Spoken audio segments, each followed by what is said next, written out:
I'm a Spanish native who has been learning English for more than 3 years, Japanese for 14 months, and I'm a collectionist athlete. These two hobbies are why I want to introduce discipline to language learning. If you have seen some of my videos and you were actually able to prioritize just learning languages and forgetting about almost everything else, I'll tell you a couple of problems you could actually experience maybe in a couple of months, but I think you will actually prefer to have these problems instead of your old problems.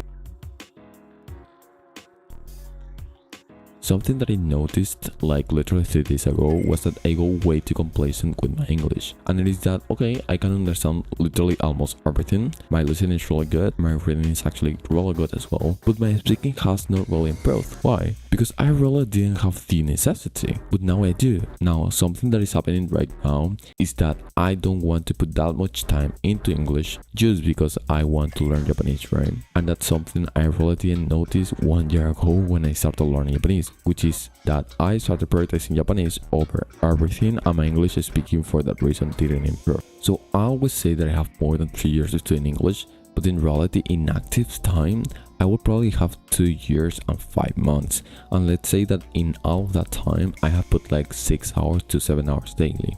So that's my real level. Now, I'm actually not regretful at all. I got amazing progress at Japanese, which I wouldn't have gotten if I focused on English again. But I will suggest that if you are studying one language right now and you feel ready to switch to another, think about it another time. Watch for some aspect of the language you are not happy with your level and focus on fixing that thing first before going into the next language.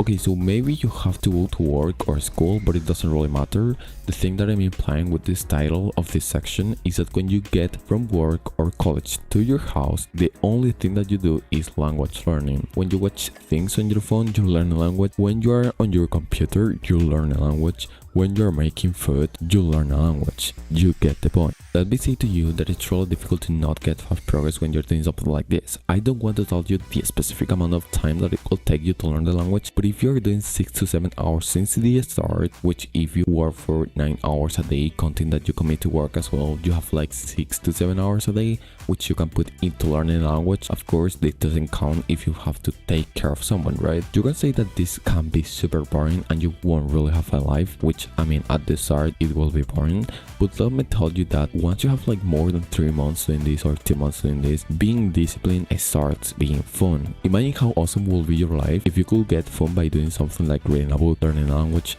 learning an instrument, right? That's how my life looks like right now. Are you really understanding the power of just prioritizing one thing for a period of time? Because for example, if you're learning one instrument right now and you have a year, let's say the piano, but you don't really get fun by doing it, and let's say that for some reason I start learning the piano as well, and it's literally the most fun thing that I do on my day because I don't have bad habits like TikTok, videos, etc. I will have the same progress as you who has 1 year of learning the piano in less than 6 months. You will say that I'm lying. I leave it to you if you don't want to get awesome progress in your goals, honestly.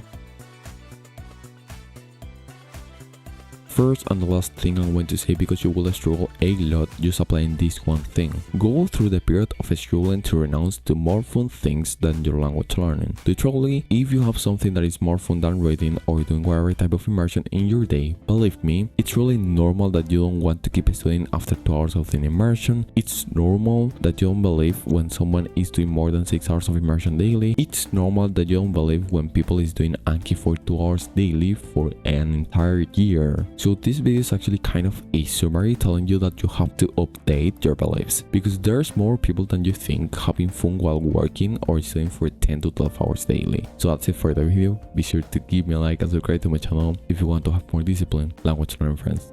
Thank you very much.